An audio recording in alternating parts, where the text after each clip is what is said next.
welcome everyone. This is a really, really special roundtable event that Debt for Climate's put on, and it's really exciting to be here. Thank you for everyone for taking the time on your Friday to come. The event is interpreted in multiple languages. If you go to the bottom of your screen, there should be an icon that says interpretation. If you can't see that there, you might need to click on the three dots, and then you'll find interpretation there, and then choose the language that you are going to be listening in. And we'll go from there. I'll talk through the structure of how we're going to run the event today in a moment, but throughout, if you have any questions, feel free to use the chat. I'm going to spotlight them. I'm going to keep a hold of them. So I've got a list of questions that you've kept. If you don't want to be identified with your question, that's absolutely fine. You can also send me a direct message. So you could just, on the two in the chat, you just look for Rob Calendar, which says facilitator next to it. And then you can send me a direct message, and we will hopefully be able to get to all the questions later. You can do that at any point in the call. Because there are lots of us here, which is amazing, we'd love to hear about who you are and where you're from. So if you organize with a group as well, it'd be really good to hear about that. So if you feel comfortable doing it, you can put your name in the chat, you can put the groups you're involved with, you can put the country that you're in, and that's just a really nice way for us to get to know each other and create a sort of shared vibe. Also, I'll say this at the beginning, we have Debt for Climate has onboarding calls. So also please feel free to get in touch throughout the webinar. There will be contact details for Debt for Climate. You can go to debtforclimate.org. You can get in touch through any of those ways. And that's a really good way to get involved with the movement if you like what you're hearing this evening. So the structure of the call will be, we're going to have a little introduction. I'm going to tell you very, very little about Debt for Climate. And then we're going to go into asking each of the speakers to make up to a 10-minute presentation. Obviously, it can go a little bit less, a little bit longer. And then we're going to have a roundtable section where we're going to ask the speakers. There are a few prompts that we're going to throw in there, but we would love to have a moment where the speakers actually get to talk to each other. And it's really nice. Some of the speakers know each other quite well. Some of the speakers are maybe being in the same room all together for the first or second time ever. So it's a really nice moment for them to also just respond to what they've heard from each other and build on that and try and build something together, which is the purpose of this event as well. We all know here, many of us who are organizing in movements, all know that narrative and discussion is incredibly important, but it's not going to solve the problems by itself. It's only one thing. We need to organize and we need to build structures together. So we've got to think about here as well, think practically, and keep in mind that our words are aiming for a practical result, and for this to be a stepping stone to something bigger that we need it to be. The other theme today that I should really draw out is that this is really about what a feminist perspective or a feminist analysis of debt is all about. And we'd love to hear more about what the movements are that are organizing towards this, and historically that have organized towards this, and the legacy that Debt for Climate and this moment is a part of. And we'll talk about that more when we get to the roundtable discussion, and I'm sure we're going to hear a huge amount from our very, very well qualified speakers. After the roundtable, we're going to have an audience Q&A, so we get to hear from you, we get to hear your questions, and the speakers can respond to them, which would be great. And then we'll have a last word, a little roundup from all of the speakers. So that should take us through to about, for about an hour and a half. We're all in different time zones, so I won't say where it is, except I'll say my name is Rob. I'm here in the UK. I organise with multiple groups, the Jubilee movement, which is a grassroots movement working on mutual aid in communities in the UK. I also co-organise with Debt for Climate and also for Extinction Rebellion in the UK. trying to build allyship across a lot of different movements. I'm just super excited to be here. And so I'll say a little bit about Debt for Climate for those who are coming to this webinar completely new. Debt for Climate is a Global South-led movement. It was initiated in the Global South. It's 1 year old almost, so it's a baby, and it's done a huge amount in that 1 year. It's already had 2 globally coordinated actions. The first one at the G7 summit, and then the one at the IMF and World Bank's meeting. It also had a really strong presence at COP27. So the Debt for Climate movement is really growing, and that's, I think, because of how it's held, because of where it's coming from, and because it's really got this open-handed way of wanting to unite the environmental, social justice, and labor movements, and because debt really gets to the heart of the issues that's causing not only climate change, but so many other elements that have driven people to the margins before this time, but obviously is now locking us together in a common fate. If that wasn't clear before, it's never been clearer this year with the environmental effects that we've all seen. Anyway, that's me done. I'm just here to facilitate. So again, you can send questions in the chat whenever you're ready. Please do introduce yourself, and you're going to hear much more about Debt for Climate from Louise and Juan Pablo. But first, I would like to introduce our first speaker. Oh, Sunny, you've got your hand up. Rob, just a quick administrative issue. Can we ask the host to check the limit on the meetings? We're getting messages. It's reached 100, so new people can't enter the meeting. So can either Louise or somebody who's in charge of the dashboard set the limit to 500 because people can't get in over 100. Thanks, Kathy.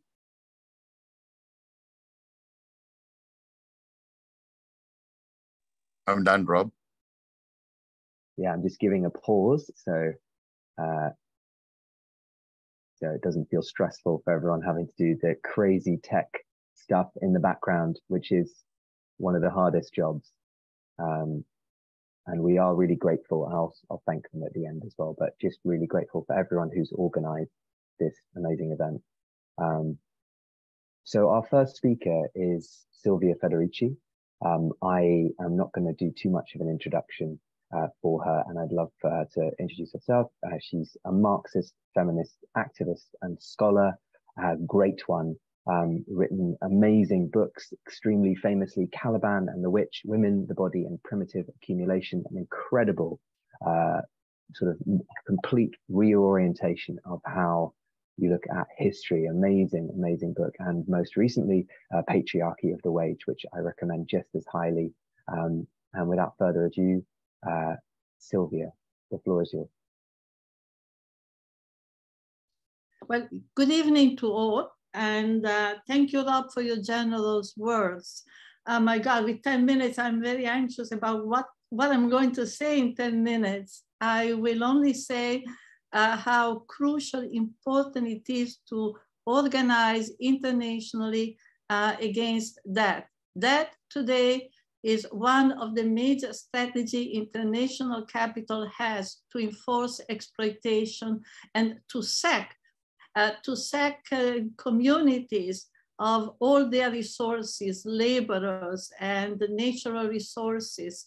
And at all points, it's as dangerous as the military power, military force it is. In fact, the enforcement of that is at all times, at all places, backed by military power.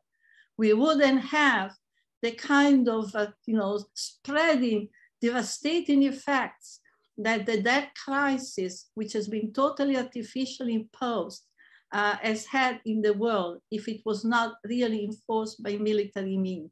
And I see that as a strategy, a political economic strategy, is a strategy of intensification of exploitation, of deepening, of division, a strategy of decolonization, and basically turning large parts of the world, many communities into sacrifice zones.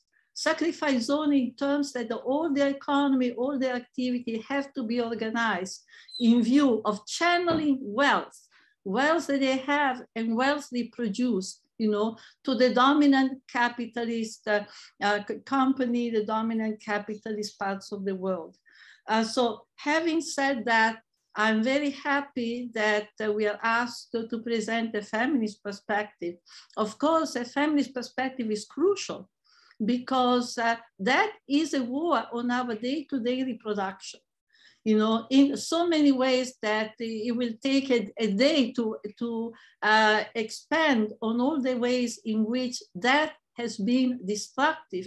And this is true at an international global level, but of course it's especially true in those areas of the world, the former, what we call the global south, which is in fact the formerly colonized world, which in fact is being recolonized through the so-called debt crisis. It's an attack on reproduction because, in fact, in the name of the repayment of the debt, country upon country has had to cut completely, any investment in the daily reproduction of people's life, health, education, basic necessity, cheap transport, you name it. They've also had to open their door to all kinds of companies, extractivist companies, petroleum, mining, agribusiness, in order to pay the so-called debt which was artificially created. And so it has really been an instrument for siphoning off a tremendous amount of wealth from large part of the world, into the capital, into the citadel of capitalist powers. So there's not been one aspect of people's life.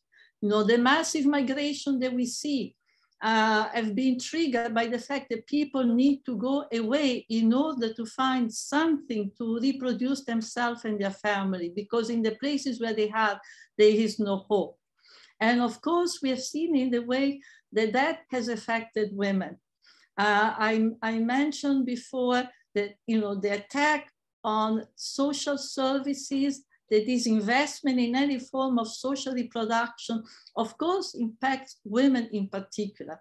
Let's think, for example, the whole issue of child raising, pregnancies, women's health is being directly impacted, by the fact that the sanitary system of large part of the world have collapsed.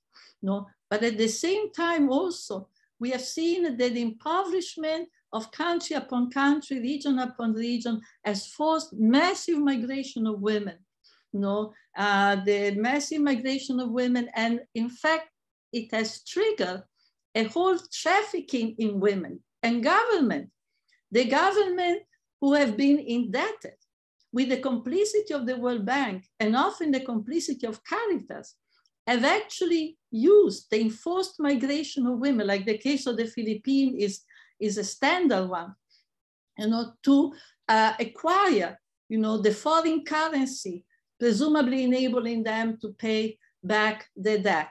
So, country upon country have seen massive migration of women, doing domestic work, and many times doing prostitution, because domestic work never paid enough, in order to be able to support the women themselves and their families. It has served also to financialize social reproduction. In the areas where women have a wage job, those wage jobs have been kept at such low level of wages, the women continuously have to take loans at very high interest rate.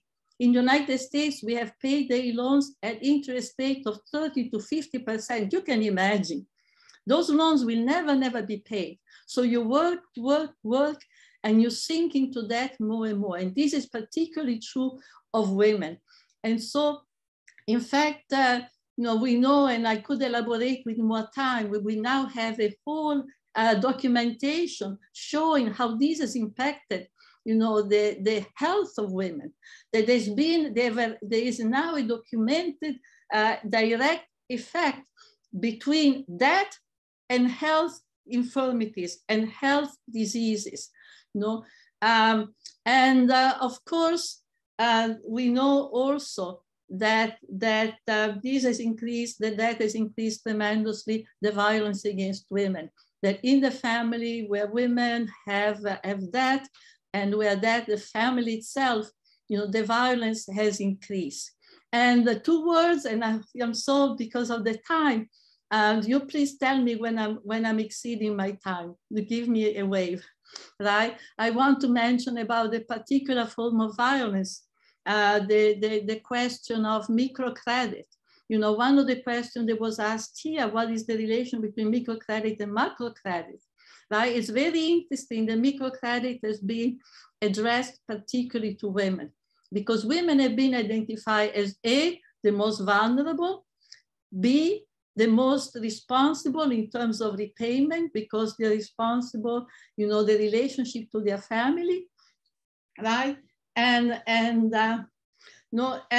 also because of women's tendency to work collectively. And so the collectivity of women has been used against them, in the sense that if one woman does not pay the debt, which of course is impossible to pay, does not repay the loan, the others have to.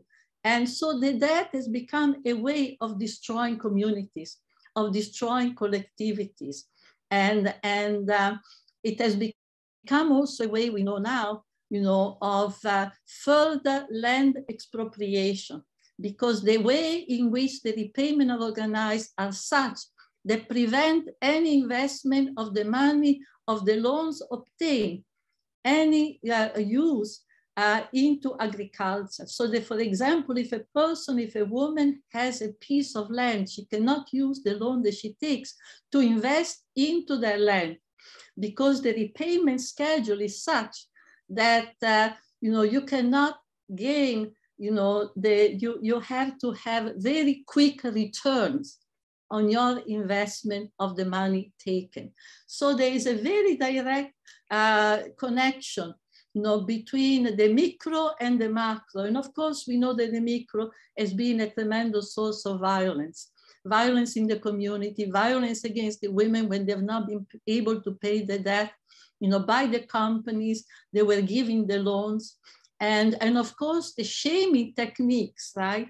Particularly in rural community, particularly devastating in rural community, they have long tradition of honoring that. But of course, we are in a very different context here, where in the past, in a rural community, honoring that was a question of life and death. And now women, are suffering of that situation. Many have had to leave their community when they could not pay back the debt. Oh, there's a lot more to say, but I want to say something about organizing. There's a tremendous amount of struggle. There's been a tremendous amount of struggle. I mean, I'm thinking way back, down to 2000, Mujeres Creando in Bolivia, in La Paz, the months and months when Indigenous women, also working with Mujeres Creando, put siege to the banks, in the center of town, saying we are not going to pay. In Morocco, more recently, there has been a big organizing of women in rural and urban community to decide not to pay back the debt, And so there's been in Brasso, the CDMT has organized, for example, caravans through Africa, to in fact, organize, different communities precisely to do that. So the organizing has been going on, but as we were discussing yesterday with Veronica Gago, in thinking of today, there's also many struggles that are not seen as directly struggles against that, and yet they are. For example, struggles to prevent, many forms of extractivism, to prevent the coming of a mining company or a petroleum company, or to prevent deforestation. These are also struggles. Struggle by domestic workers, not to be forced to accept the terrible condition under which they come to work when they go to Europe or they go to other parts of the world, you know, where they are subjected to the most humiliating condition. These are all struggle against the debt. And in fact, you know, it's been very important. The work, the domestic worker, for example, organizations like Territorio Doméstico in Spain, you know, the contribution that they've done to make us understand why we are here, why we had to migrate, to make us understand what are the conditions that are devastating their country, that are in fact propelling this massive, massive migration that we are witnessing today. So I've been involved in a struggle against that for many, many, many years, you know, as part of the anti-globalization movement. And when I was working particularly in Africa against student debt and the restructuring of education in African university, you know, following the structural adjustment program. And one thing that I've learned, which makes it so important to actually the kind of work that we're doing here, or the kind of perspective that we, is that that is a very individualizing, you know, relation. Because whereas when you are a part of a union, when you're working, you know, on a job, you're part of the collectivity and you're aware that you're exploited. There's a very clear-cut relation of antagonism. And there's a strength that comes from the collectivity that when it comes to that, you're always feeling is your fault. You're always feeling there's a process of guilt, which of course is very much exploited, you know, by the companies who give the loans, that you have mismanaged, you should not have taken it so much, etc., etc. Imagine companies that give microcredit in Africa or in Bangladesh tell the women, think of paying back the debt before you think of paying for your husband's coffin. Presumably, this is what many women have been taught. So it's an individualizing. There's a sense of guilt. It's you and the bank. And this is why it's very important to organize and go beyond and create, in fact, a collective struggle and an international network. Thank you very much. Thank you so much, Sylvia. And just a reflection from here in the UK, yesterday, the nurses of the National Health Service in the UK went on strike for the first time in decades. They have a pay rise at the moment of 4.3%, and inflation, depending on which index you use, is between 10 and 14.5%. So they're facing a real terms cut of up to 10%, and being told just to accept that, which is crazy. But thank you so much for that, Sylvia. Again, just a reminder, you can put your questions in the chat already if you've got something that you just want to say. It'll inspire other people as well. And we've got this tool and all this crazy technology, so you can be talking to each other and doing that. Our next speaker is from Buenos Aires. I think that's right. I just had to change it around. It's Lucia Caballero. She's a lesbian feminist activist with the Ni Una Menos collective. She's a postdoctoral researcher at the University of Buenos Aires, where she works on the relationship between debt and gender, and co-author of a wonderful, wonderful book called A Feminist Reading of Debt, that is filled with amazing, real on-the-ground stories of things just like what Sylvia described. And just the end section of that book is enough to make you so angry. You want to punch the patriarchy wherever you can find it, which is sadly everywhere. So I'm going to hand over to you, Lucia.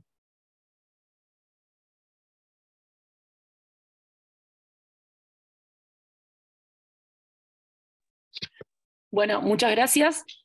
Thank you very much. And thank you very much for this invitation. It is quite an honor to be here and dialoguing with all of you, talking to so many people who really have inspired me in my activism journey. I tried to set up just a quick 10-minute talk here and discuss political innovations. this is not just a diagnostic of the feminist movement, but in terms of strategy, what we can learn in terms of strategy, how we can look at certain actions and how we can organize our movements vis-a-vis the climate, the debt crisis or the debt fight. As part of Ni Una Menos, not One Woman Less, which is the abortion movement in Argentina, I learned quite a lot. It was actually one of the engines for the fight against the debt crisis as well. And it just became a massive movement. We saw popular feminism, and we were able to influence a number of sectors in society. And we came up with a new vocabulary to rethink economics and socially what was going on. So I think for the first point is that something that actually is in the book, you can find this in the book, but it's also part of other discussions. So the first point is the political process for feminist organizations in Argentina. This is spread internationally too. This was a political process that allowed us somehow to establish new vocabulary and to set up a new investigation research process on how women are exploited and general how exploitation is carried out in Latin America. So this was kind of like a strike. It's not by chance. This was a strike that began in 2016, which was due to the largest debt crisis that Argentina ever faced during Macri's administration. It was a problem not just because of private debt, but because of the return of the IMF to Argentina. This happened in other countries in Latin America as well. And we look at the region as a new front to readjust and reconsider what's happening with debts in Latin America. And feminism became a massive movement at this point, and we began to organize better. We saw the feminist strike at this time. And debt at the time seemed almost like a tangential point, but yet broad spread. We saw how this debt really affected different sectors. And that's why it's important to make these bridges and to see and understand how debt affected the feminist movement and vice versa. The student movement and rural women and rural workers, union workers and women in unions, all started to work together. This also included women who are trying to set up unions or form unions. Women were looking for recognition as in the type of work that they were carrying out in their professions. Debt at this point seemed like a point of confluence or some universal point for us to organize around. And it was very clear to see what was the impact. So actually, this book is the brainchild, or that came out of this political movement. And the interviews in the book reflect all the different meetings and convergences that we had at the time. This is also a time in which feminism is growing at a rather fast pace. It's flowing out into the street. It's systematic. And we see broad democratization movements in the universities, in the schools, in unions, across the board, in fact. At the same time, we see the largest debt crisis that we've ever faced. So it was important to connect, that we see clear this in the meetings, in these mass meetings. This assuming the debt on the part of the government with what we call debt for living, or indebtedness for living. We made this connection. So one thing was the macro debt this macro debt was really fell heavily upon women. They bore the brunt of it. They were the ones that were assuming this debt in order to get basic services.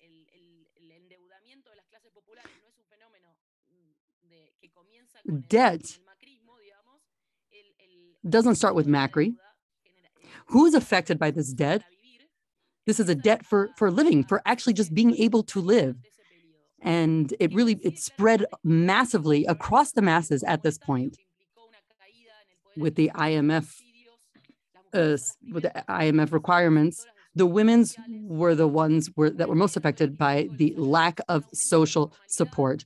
There was an increase in informal work, lack of investment in health, education, and other very basic services, which obviously, again, affects women.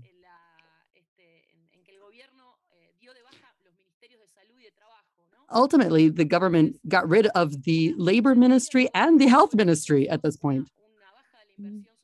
We saw a lack of investment in social services, which led to a higher rate of unpaid work for women at this point. And the studies very clearly show that the macro debt resulted in women working more and becoming more indebted. So this was debt pushing forward in time and worsening the lives of everyone, and especially women. There was a great fight at the time because women just didn't have time to do anything.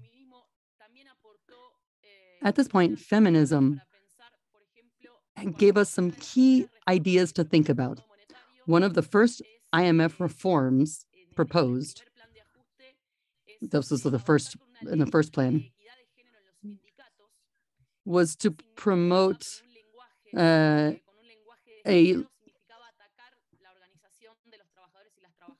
affected the unions, and there had to be an equality between men and women. It ultimately didn't work. The most important thing was that there was a connection between, or a link that was made between the unions and feminism. So this link gave us the ability to set up our own language against the gender-based language of the IMF.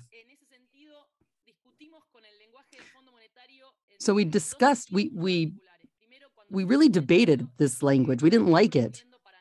The IMF language that they were using for our region and also for Africa, as Sylvia said, is that financial inclusion means greater autonomy for women. That's their main message.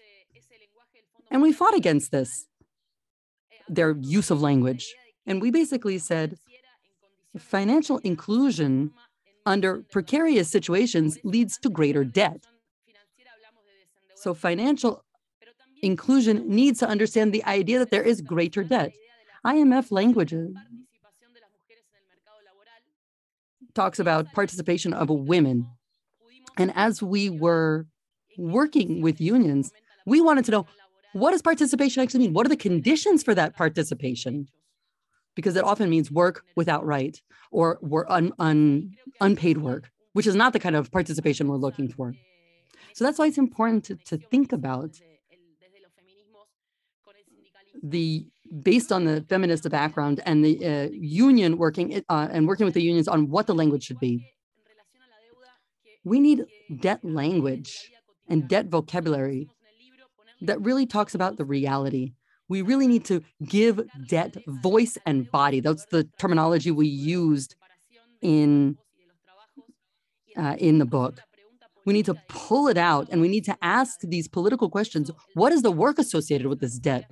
And that's why the political work that we did is that who are the people who are concretely paying the debt through their work? And what territory is being used to pay this debt? As such, I believe another point of view that is also very important, it's also useful for strategizing, is how the feminist movement has proposed an agenda that has allowed us to put ourselves in the shoes of the lenders. The IMF starts talking about adjustments, and it legitimizes adjustments and changes. And through our languages, the feminist movement said, hey, what do we already do that's not being paid? What do we do every day to pay for this debt? And I think this is an important point when we think about strategy, how we set up so that we set ourselves up as lenders, not debtors. Finally, feminism also offered one other interesting point of view. We offered ideas and sources to think about the illegitimization of the debt. This is the legal dispute that we're talking about. This is the legal use of terminology. With the IMF, you have to follow through with certain administrative processes. But this debt, actually, when we took on this debt, we actually breached some of the requirements of the IMF. So we need to make connections and form alliances that demonstrate how illegitimate this debt is. And by illegitimacy, I say we have more people working and assuming this debt, taking on this debt, and they're unpaid workers. It affects the women. And it's also legitimate to take on debt if you destroy our territories. So for all those reasons, it's an illegitimate debt. So I then pass the floor back to you. Thank you so much for the opportunity to speak to you today. Thank you so much, Lucia. That was really wonderful. Thank you. I really like that shift as well that you mentioned there at the end, the change shift from being debtors to lenders. And there's a story you told about Bolivian indigenous people playing a game called Pasanaku, where they all come together and they pool their resources. And at the end of every month, someone goes away with the whole amount of resources. And that way, a community sort of levels itself up materially without relying on becoming a debtor to anyone outside of it. And there's a whole different way of orienting, our relationship to debt that goes right to the basis of how we relate to the land, to each other, to community, across so many things. And I think that comes across so beautifully in your work, and thank you for that. Our next speaker is Louise Wagner, who is a co-organizer with Debt for Climate. She's based in Berlin. Her background is in economic anthropology and environmental sociology. The floor is yours. Thank you. Can you hear me okay like this? Thank you. So I will speak in English. And with Debt for Climate, we are always trying to make inherently the connection also between debt and how debt is fueling the climate crisis, right? So I'm actually really thrilled to see what is happening in this space right now that we are in together, because I think what we are doing is something that neither really science nor many global movements have achieved so far. I think what I see happening is that we are turning a very theoretical struggle with the concept of intersectionality into very concrete forms of resistance through debt. I have literally seen people dropping out of their PhD programs because of the impossibility of doing field work on intersectionality, and people who are really intellectually wrestling and try to grasp a way of conceptualizing which is mutually reinforcing, simultaneous, led cumulative ways of experiencing this discrimination. And these debates can feel really far away from the lived experiences that we actually wanted to problematize in the beginning, right? And a similar thing is happening also with the climate movements in the global north, that are either extremely localized or extremely vague in their demands because they want to encompass everything, like the system change demands and everything, and thus becoming really ineffective in their organizing. But if you look at, or if you take into consideration what we have heard so far from Silvia and also from Lucia, how debt is also such a powerful tool of disowning women, of pushing them into precariousness, of increasing sexist violence, and then think of how debt is also, like what Silvia was also already saying, is so deeply rooted in colonialism, how it was and still is today used as a tool of land grabbing from indigenous nation, how it is safeguarding the power of the global north over the economies, over the lives, and also the livelihoods of people in the south, how it is deregulating labor and transferring these massive amounts of wealth from the poor to the rich, and how it is the tool of the IMF and the World Bank to push for further, to have the power to push for further fossil fuel extraction, which is the first thing that they say that countries have to do, such as also Argentina, you know, like you're sitting on all these gas, just frack it so that you can pay back your debt and stop complaining in a way, their narrative, right? So they're really aggravating, that is really aggravating the climate crisis, that again, disproportionately affect women, with about 50% of economically active women globally being engaged in agriculture, while at the same time, they are also responsible for water supplies, then again being the target of increased sexist violence due to longer and more dangerous walking routes to fetch this water, and so on and so forth. Keep in mind also that to the public sector is also water supply facilities, right? So if the IMF comes in with austerity politics, water supplies facilities, are also being shut down. So we can really see how that is actually an absolute perfect example of intersectionality at work. It is a tool for mutually dependent systems of lethal oppression, colonialism, capitalism, patriarchy, which are at the same time the origin and the major driving factors today of the climate crisis, affecting impoverished, working, Black, Indigenous, and women of color first and most. But at the same time, we can see how most affected people are also staging their resistance rather than just being affected people, right? So it's so inspiring for me to hear from and also to learn about these resisting subjectivities rather than only thinking through the lens of victimized subjectivities, affected subjectivities, right? Like the Ni Una Menos collective, or also reading in your book how your book was an inspiration for women in favelas to self-organize, while we also know that Black, Indigenous, and women of color are globally at the front line of fighting against environmental justice. So for me, what this really tells us is that the fight against colonialism, against capitalism, against climate catastrophes, against patriarchy, all come together in the fight against debt. It is a fight that needs us all. It deserves us all because it affects us all disproportionately. But mostly through this fight against debt. So if we fight for debt cancellation, we can begin to dismantle it all.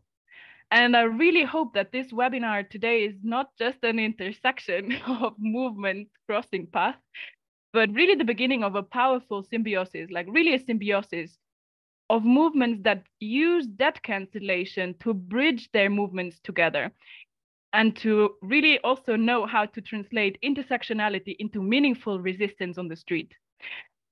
And I think also that this demand can really lift climate justice movements out of stagnation, because if you want to fight for climate justice and against the system, you need to fight against what is at its root, and that is colonialism and capitalism taking on the form today of debt. So I truly believe with all my heart and all my soul that if we really put our fights together and our struggles, our movements together, and we really mean it, we can and we will tackle all the isms at once. And I really want to thank the speakers and these amazing organizers that are here today to help us improve our understanding of how debt works, so that we can start organizing more effectively and more aggressively against it together from an intersectional perspective, translating intersectionality into meaningful resistance. So thank you very much. And with that, I pass it back to you, Rob. Thanks, Louise. That was really, really inspiring. Thank you so much. And that practical energy, it's just so welcome here. We've got two more speakers and I'm not going to take up any time between them. So the next one is Veronica Gago. Veronica is a professor at the University of Buenos Aires and the National University of San Martin, and a researcher at the National Council for Scientific and Technical Research, CONICET. She's the author of La Razón Neoliberal, Baroque Economies and Popular Pragmatics, and The Feminist Power, or the Desire to Change Everything, and an editor of the Feminist International, She's been part of the militant investigative collective Situaciones and currently of the feminist collective Ni Una Menos. The floor is yours. Buenas tardes, muchísimas gracias por la organización de este seminario que me parece so much, and thank you for organizing this wonderful seminar. Seems quite strategic. And it gives us the opportunity to put this conversation into practice. We are here on a shared struggle, a shared fight. And what are the conditions that we are establishing for this fight against the debt?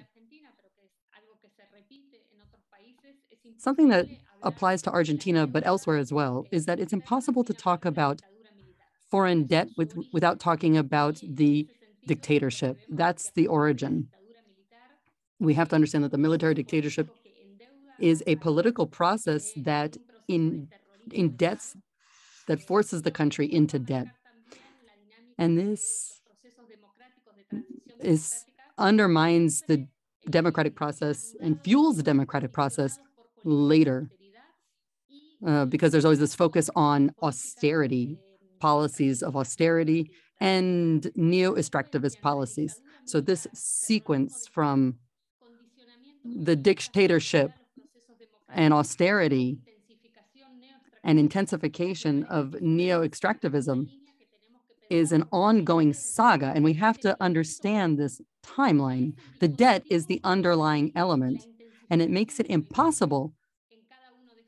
It makes violence more intensified throughout the political process.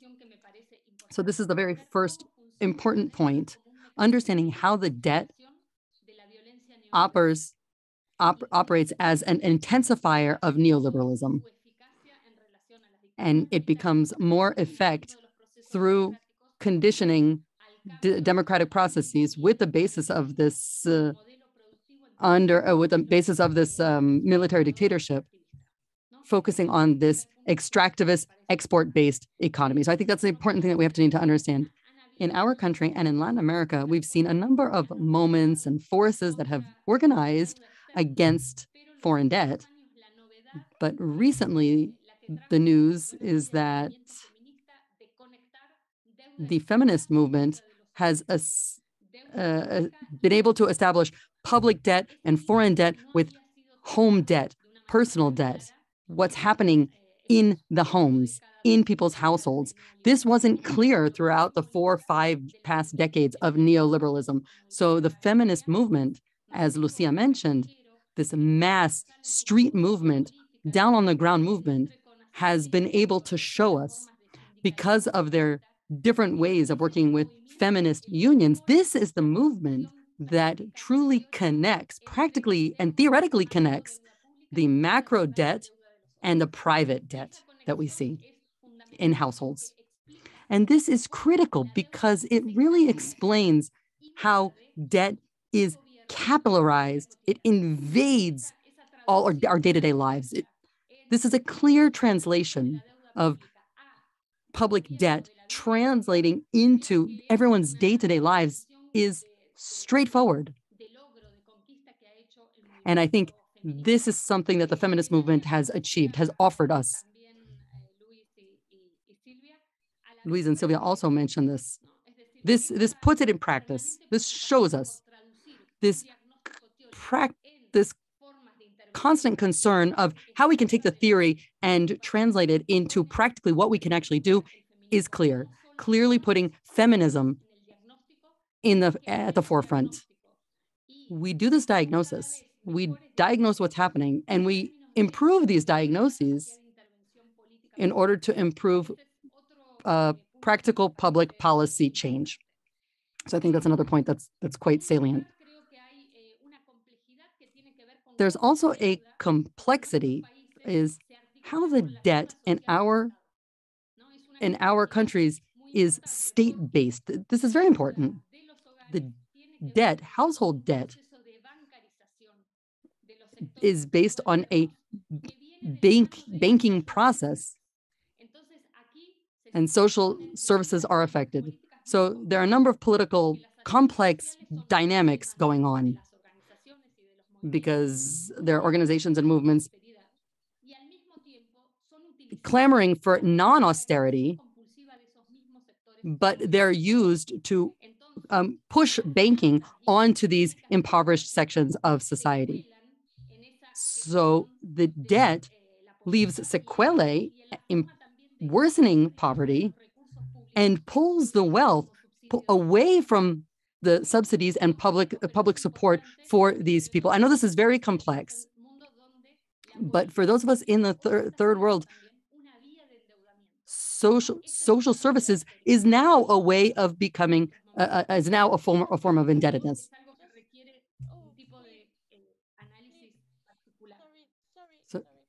please, the interpreters ask you speak a little slower as there's an echo. Thank you so much. Thank you. If you go slower. Do I have to repeat? No, just go a little slower from now. Thank you. Okay. Me emociono y empiezo a hablar rápido. I get really excited, so I speak quickly.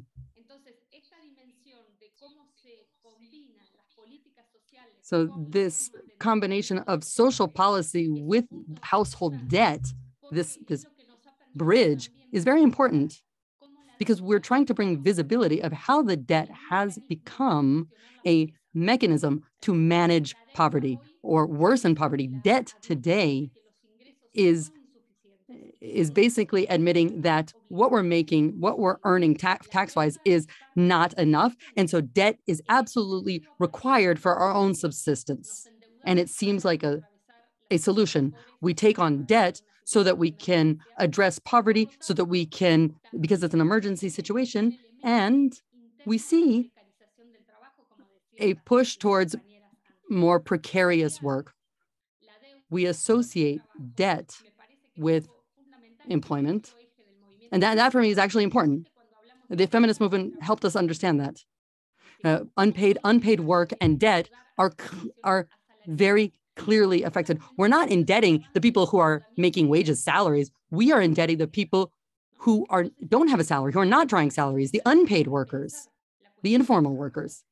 So we really need to look at the work element and how debt really affects or pushes unpaid work further.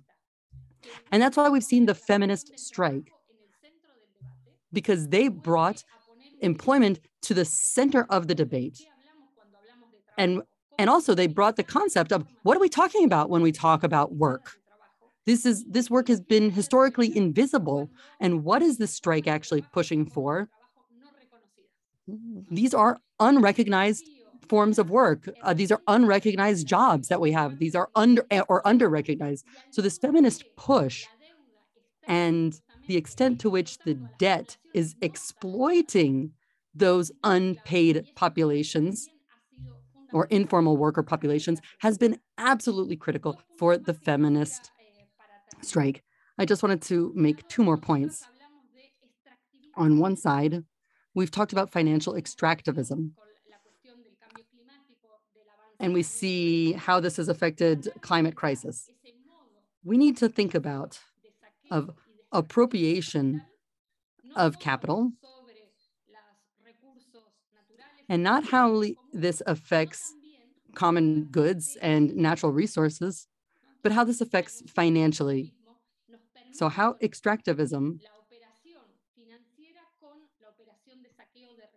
understands that what is happening financially is what is happening when we pull the money out of the country.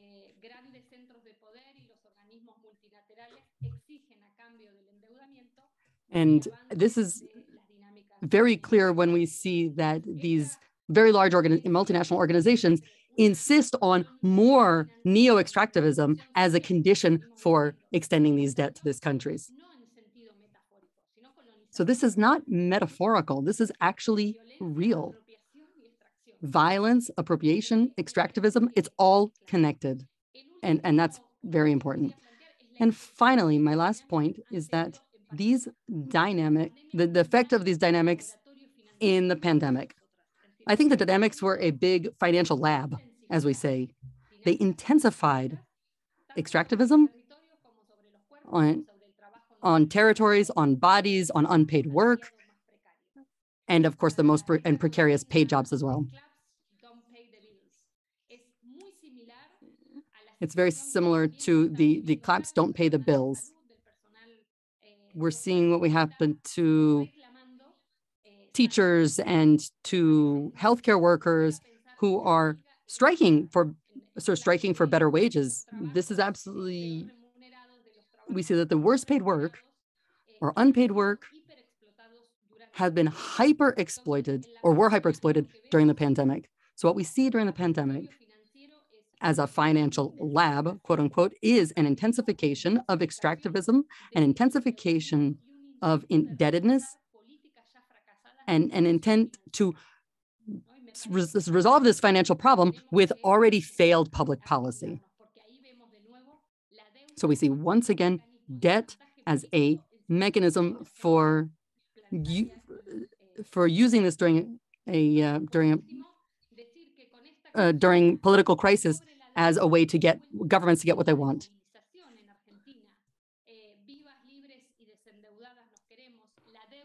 We saw a push in Argentina that the understanding that the debt falls upon us.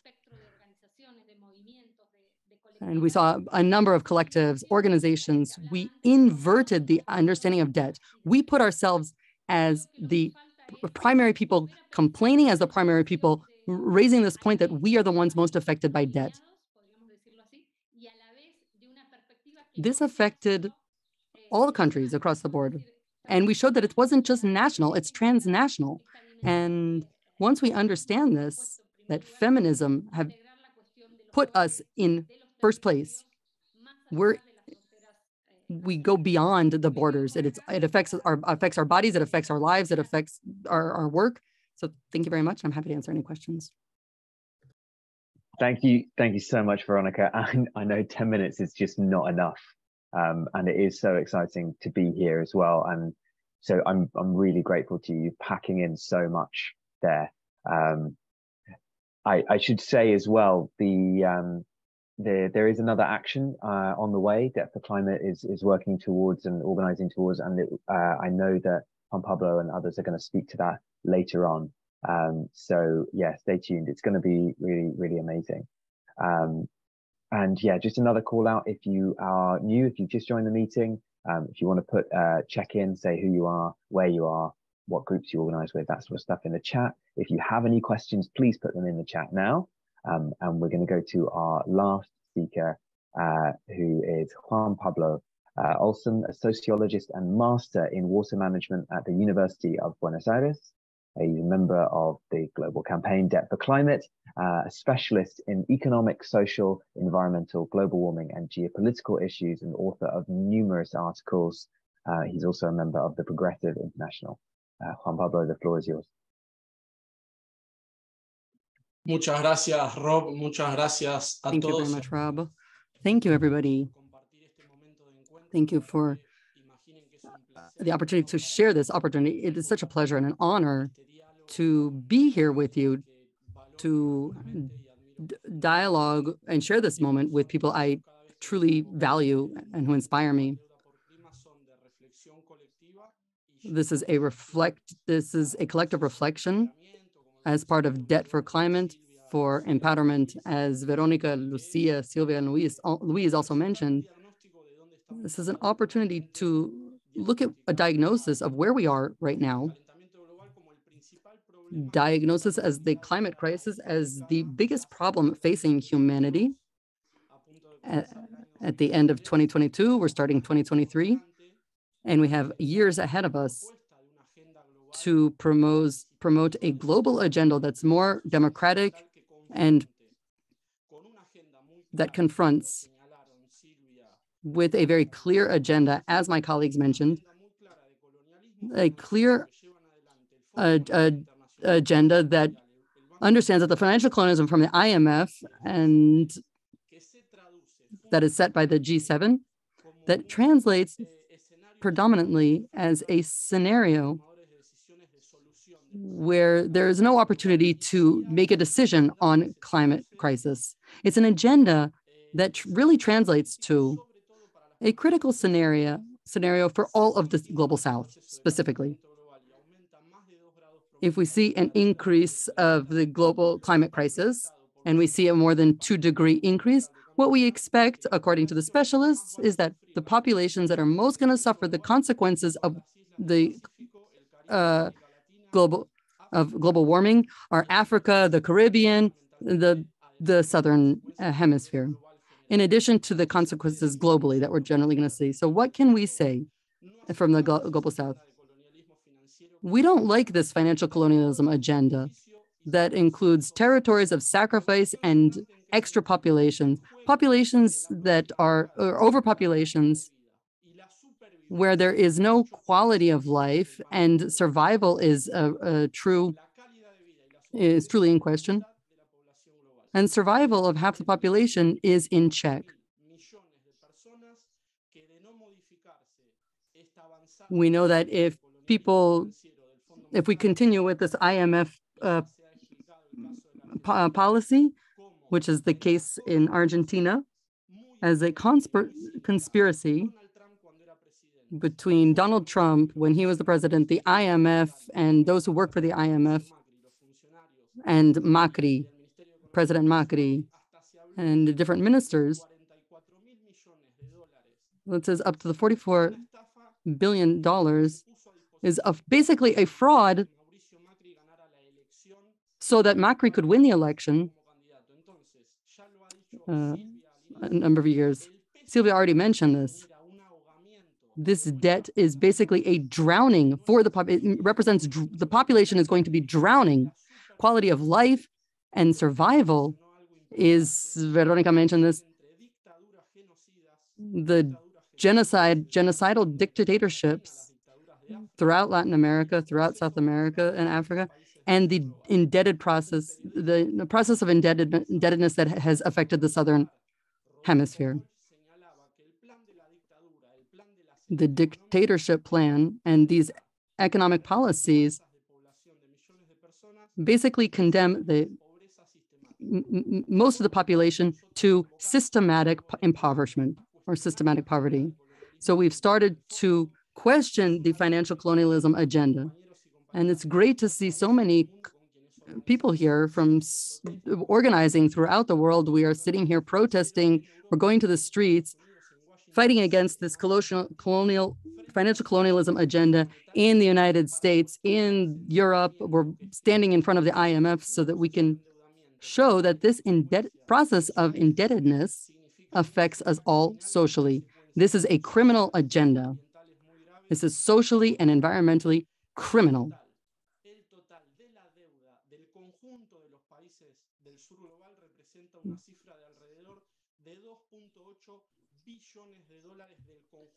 The total debt of the Southern Hemisphere is $2.8 trillion. Over 50% of the countries have a crisis debt. Basically, they need to pay this debt. They're spending more money paying off their debt than they're making from their own taxes. So they're adding to this criminal process. I think just to give you an idea, we have a plan of action or a call to action. We're calling people from all the different movements to take their experiences throughout the world. And I'm really happy that Silvia, Veronica, Lucia are here representing Ni Una Menos, which is the anti-abortion movement in Argentina. This is a massive movement. This is a real women's empowerment movement. They represent women's empowerment. It's very significant their being here. And we look at their experiences and we see this as a bridge of how we can bring people from these different environmental movements, these different climate movements, these different feminist movements, indigenous peoples movements, the union movements. We can form this bridge, build this bridge with a global movement that promotes solidarity, because there's no solution to the climate crisis if we don't address colonialism, extortion, and the main victims are the ones of the global South. We are all in the same planet. We're all being looted. We're all being plundered. And we're undermining the last resources that we have on our planet to meet the needs of these powers that be. So if we bring together the movements and we have a call of action, a reflective call to action and a reflection, a collective reflection on what we need to do, we'll be able to address it. We are the victims of this financial colonialism agenda of the IMF that has shown itself to be so cynical, because during the worst crisis in history, the health crisis, the COVID crisis, they worsened the debts in the Southern Hemisphere. We see that they worsen the situation, for example, in Argentina, where they established these requirements so that they could worsen extractivism.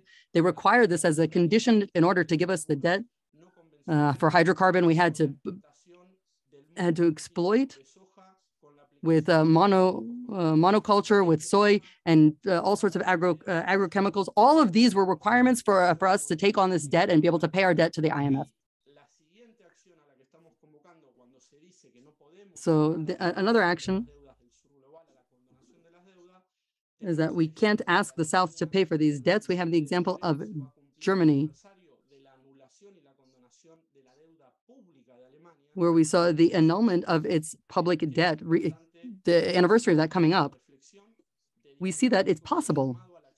We need to look at this diagnosis so that we have a call to action, so that we continue to build these bridges and we can empower our populations, our groups, and all of our movements working together. Thank you so much for the opportunity to speak to you today. Thank you so much, Juan Pablo. So this is a moment where we get to invite our panelists. And I think we could probably risk you unmuting unless you have dogs or family or loud noises in your background. So if you're a panelist and you wanted to unmute, then we can have a bit of a discussion.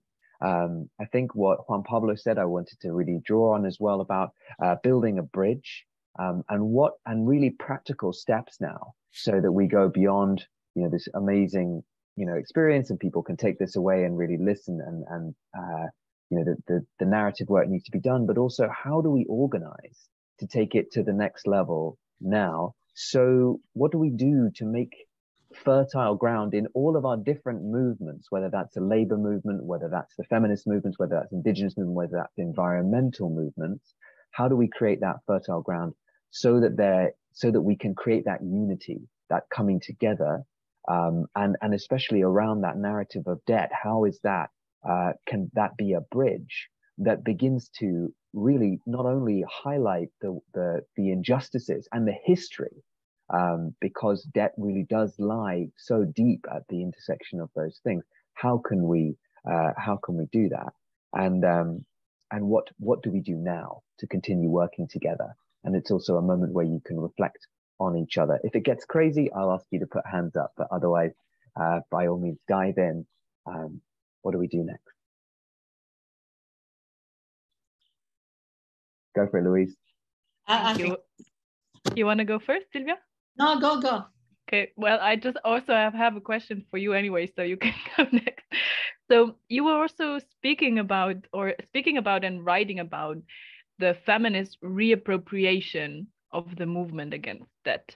And I think since we are in this space that wants to concentrate also on this feminist perspective, I wonder if you could elaborate a little bit more what from your perspective it means to have a feminist reappropriation of this movement against debt or for debt cancellation.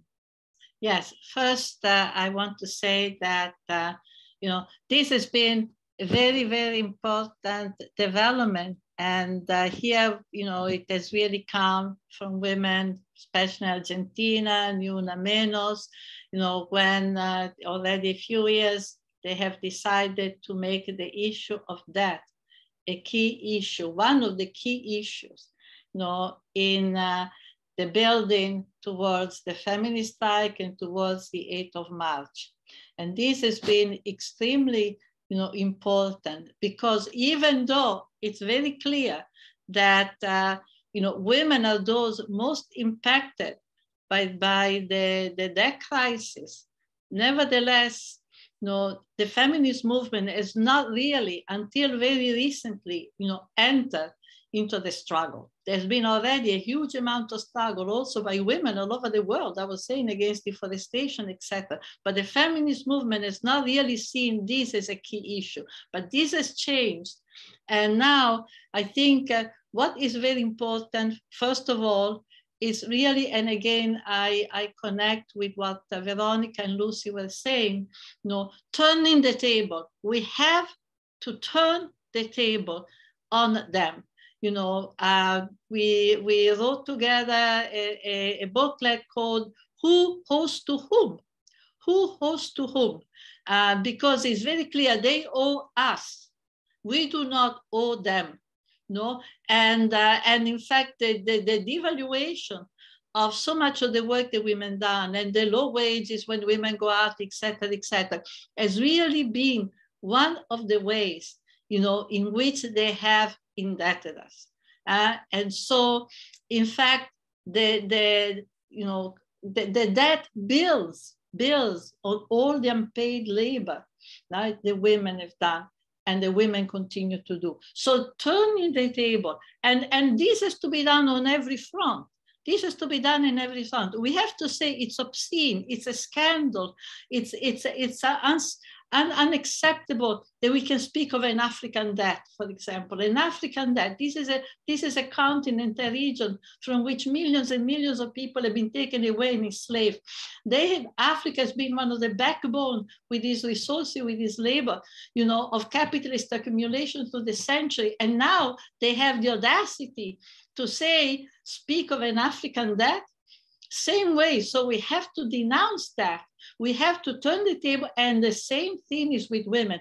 Who owns to whom?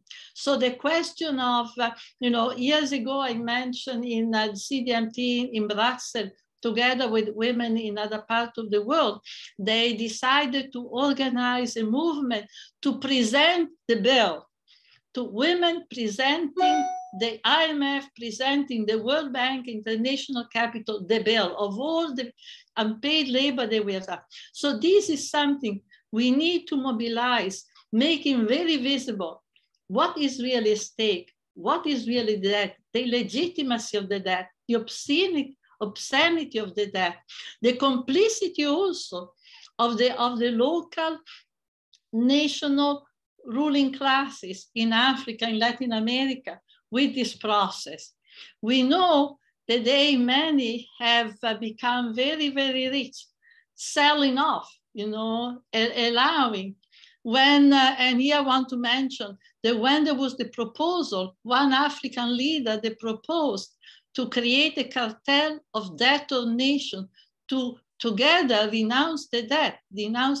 Sankara, he was assassinated. Shortly after his speech at the United Nations, he was assassinated because he proposed to actually, I think the feminist movement is in a very good position and creating common ground, with the ecological movement, because the connection, there's no separation there. I spoke of the question of reproduction. When you're talking about the land, when you talk about poisoning the land, you're poisoning the body, you're poisoning your family, you cannot reproduce life in the face, of devastated natural environment. So this is the work that we need to do. And this is how we need to do collective and networks internationally. And this is where it is beginning. And thank you. Juan Pablo, do you want to? Sí, yo tengo una pregunta para Verónica y para Lucía. Yes, porque I wanted to ask something to Verónica and Lucía because I wanted them to ask if they could elaborate more about the Ni Una Menos experience and how they think they could build a bridge between union movements and the indigenous movements, and how these movements can reinforce themselves at the global scale. Should I go first? Okay. I believe there is a key point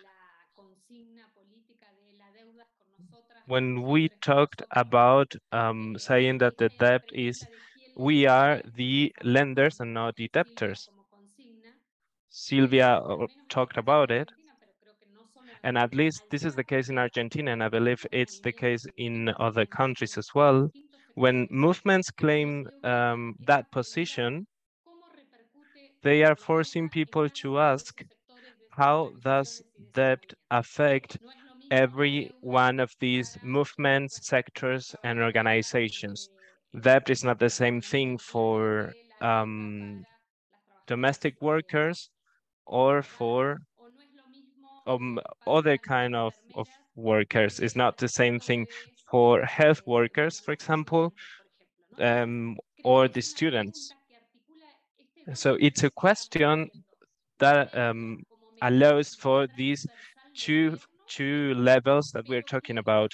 Debt is a intersectional movement, intersectional issue for all the different movements. So having a common demand and fight against debt, but also making sure that there is place for explaining how debt affects the different territories, bodies, works and jobs and different issues, we allow for a new political collaboration and work that is useful for very different situations. Debt is an exploitation tool for very different situations, and debt is able to combine paid work and unpaid work, for example, or issues in rural and urban areas. Because we can also talk about housing debt and financial speculation of housing. So what the debt does is to reach to different territories and bodies. And so if we ask that question, what are they taking away from us? That means that we are the lenders. And that allows for this two-way movement. The debt is a common governing issue, and we can also challenge how debt interferes with very different realities. And that is the political challenge we face. And that is also how we can solve that challenge. That also allow us to picture ourselves in different situations and realities, and to network with other people with whom we share the enemy, which is debt.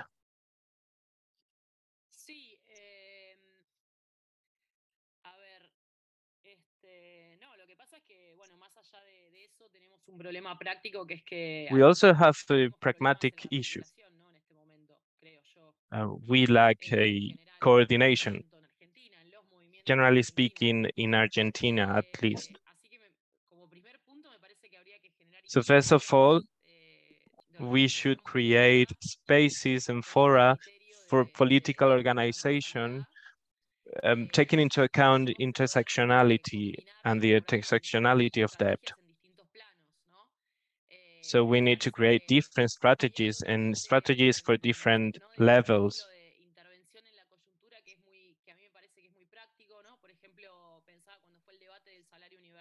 For example, when there was this debate on universal payment in Argentina, universal salary,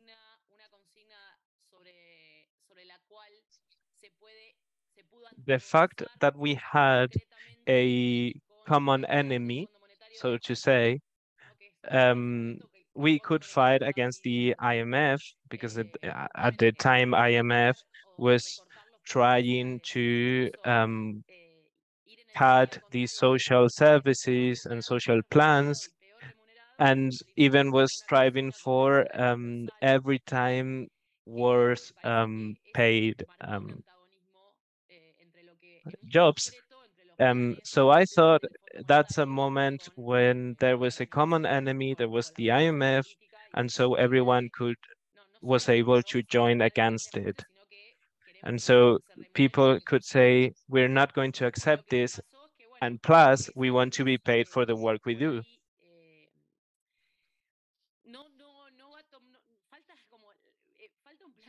So I believe we don't have a plan for the fight, and we should have it. I don't want to speak in classical terms, although in the end you cannot avoid it. We need political organization, taking into account the intersectionality and understanding how that affects the different realities, but we need it. We thought at some point that we would need a review, a regular review, like the review that is mandatory for the IMF in 2021 or 2022. I quite not remember. I'm not sure what year it was. 2021.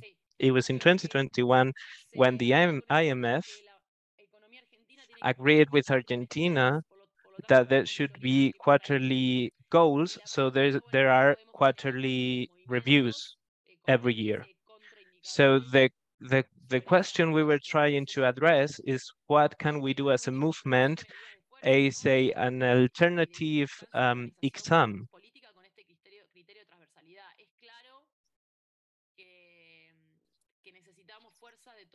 It is clear that we need everyone in the fight and every sector in the fight.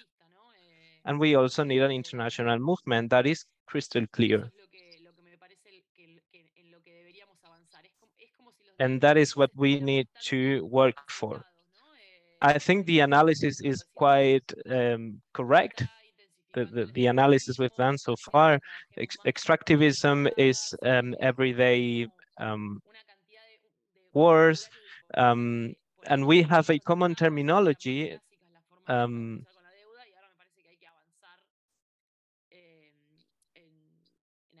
the arguments are also shared. So right now we need to work in that sense. We also have in Argentina the example of the law for waterlands, which was also a good example of how to fight that. So Lucia, I think that's the way forward. Oh, thank you so much. I'm just very aware of time.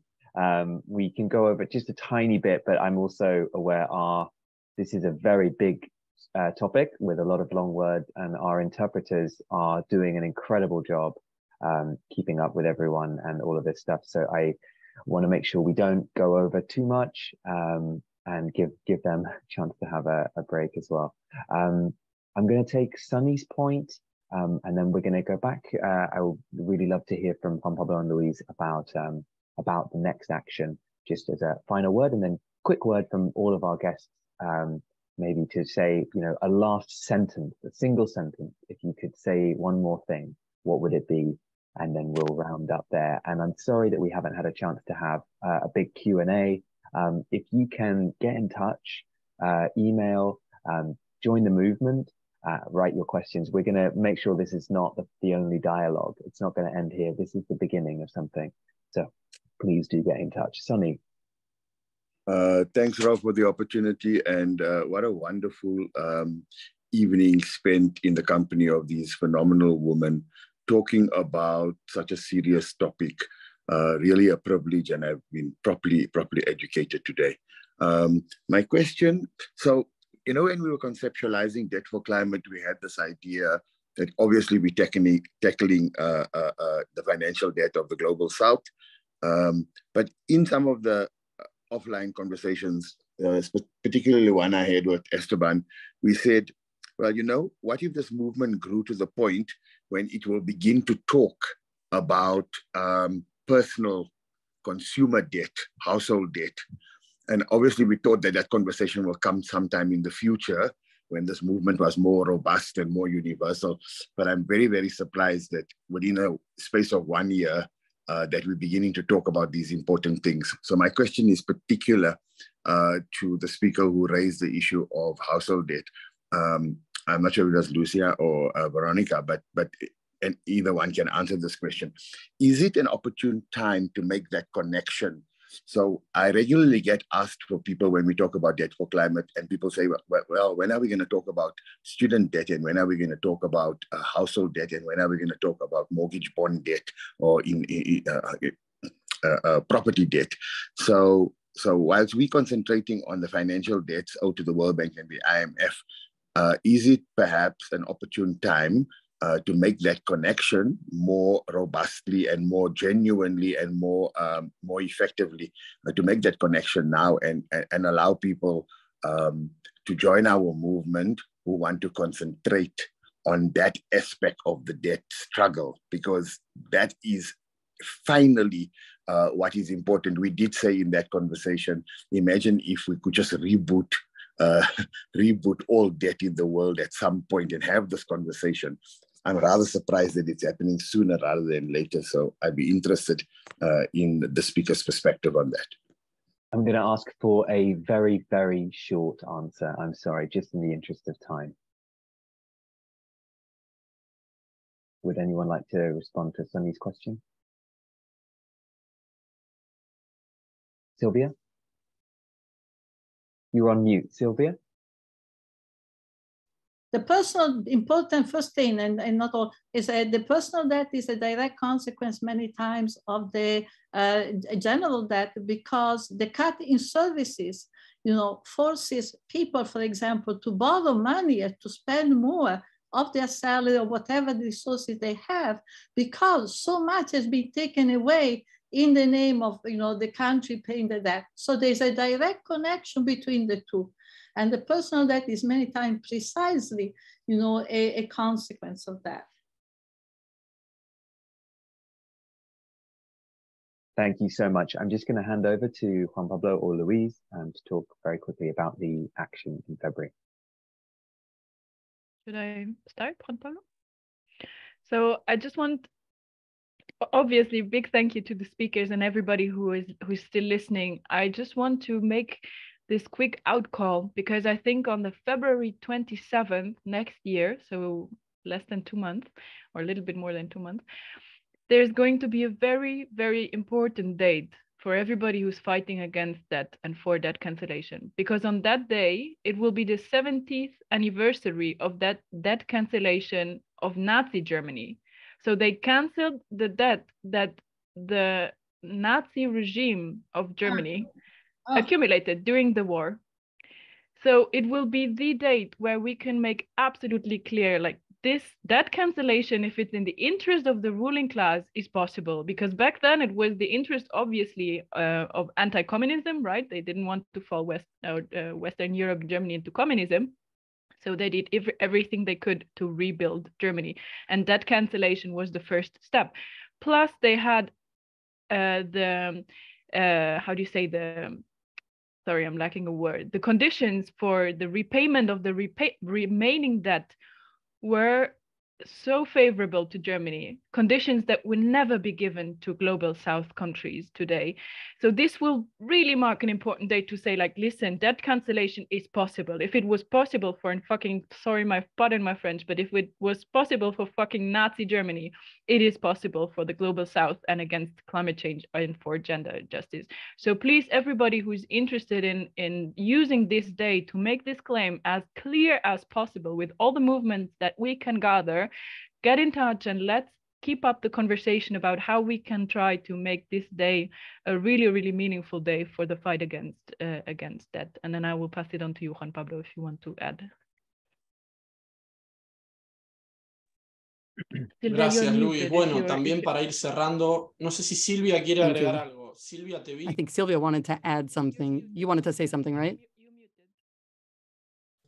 Una cosa pequeña, they have a cancellation program. They have had a canceling the debt, the IMF had, and it's been so terrible. It has actually worsened. That cancellation was a real trap. What they would do that forgiveness at the cost of a country really giving up any right and plunging even worse forms of exploitation. So it's very important to really stress what are the conditions of the debt cancellation, because they have done a program of debt cancellation in Africa, for example, and it was a disaster.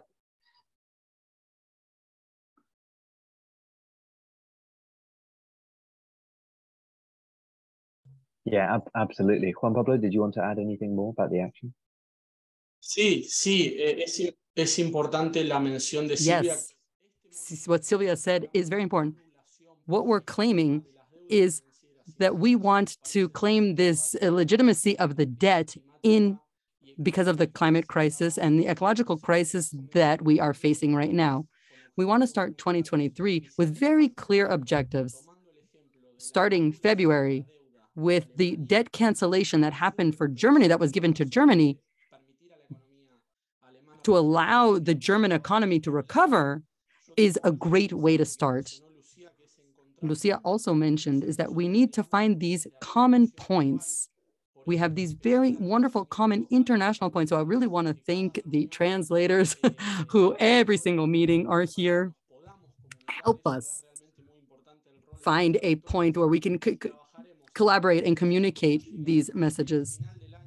We want to reach the end of the year, next year, by reinforcing our claims against these illegitimate debts at COP28 and use everything possible so that this is a point of encounter that is stronger, that is increasingly empowered, so that we have a possibility to strengthening this claim for annulling, canceling these debts in the face of the crisis and climate and ecological crisis.